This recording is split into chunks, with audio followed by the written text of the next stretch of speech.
But there's an interesting thought I had about lepers and how it applies today. You know, the only company that these guys would have had would have been with others who shared the disease and uncleanness. Their only company would have been those who shared their disease and uncleanness.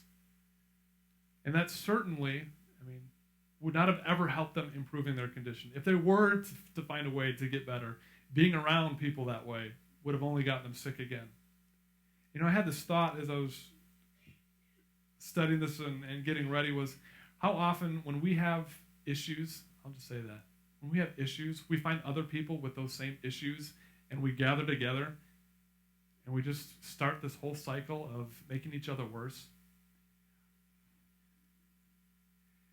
You know, people that have a complaining spirit often find friends who have a complaining spirit, who are discontent and like to whine. And together they sit and whine and complain. And you know what happens? Nothing.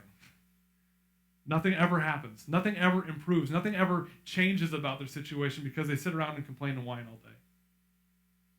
And you could carry that scenario on to whatever issue it might be, but we typically have a tendency to find others who, fall and sin just like us, so to speak. Gossipers typically hang around other gossipers. Why? They don't want to feel judged. They don't want someone to look at them and go, hey, you shouldn't talk like that. But we typically put ourselves in the same boat with everybody else that has that same issue. And the reality is we'll never get better if we never get out of there. Likewise, these lepers, they were kind of doomed to being a leper. If somehow, some way, they were able to get out of it, they were able to get clean, if somehow, until they would have gone through the process where they would have been declared clean, they would have been stuck in those circles, in those people, and they would have stayed that way. In light of these last two messages this month, I come to this one, I keep finding that messy people keep finding their way to Jesus. And when they do, they typically break all boundaries, all customs. But what I love about Jesus is that he never turns messy people away. Jesus never turns broken people away. You know who he turns away? Religious people. Proud people. Those are the only ones you will ever see Jesus respond coldly to. And it's not that he didn't try. There's times where you read Jesus loved a man, told him the truth, and the man walked away because he didn't like what Jesus had to say. The Pharisees were trying to kill him. They were constantly plotting. Why? Because of what he said, what he did. But the messy people, not so much. Jesus welcomed them. People ran from the unclean. Jesus welcomed this unclean man. I also notice here that Jesus' actions come before his words. This is one of the coolest points in the story. Jesus' actions came before his words. Kind of on a separate note, so many times we try and say things and our actions don't always line up.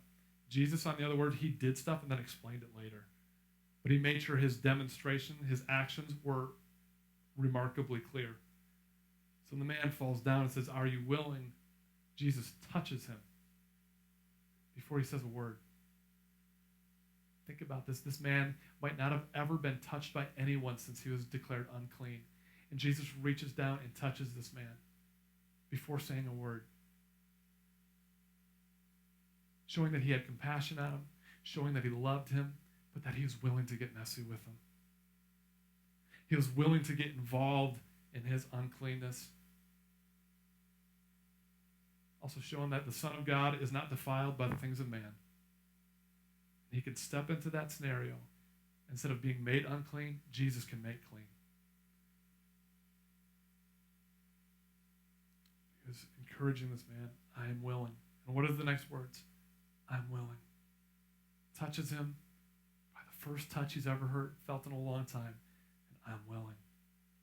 You just see the faith begin to rise in this man. We don't know how long this took. This could have taken, 1 second. It could have been a minute where everyone awkwardly watched this. I don't know. It would have been awkward to everybody else except for Jesus and that man. Maybe they just stopped. The man sobbed as he just let Jesus touch him. You know what I love is that Jesus doesn't just stop at touching the man. A lot of us, we stop. We're satisfied when Jesus touches our life. But we don't allow him to finish the work. Oh, it's great to come before the presence of the Lord. It's great to feel God move. But will you stay there long enough for Jesus to cleanse you? For Jesus to actually deal with that issue that brought you to him?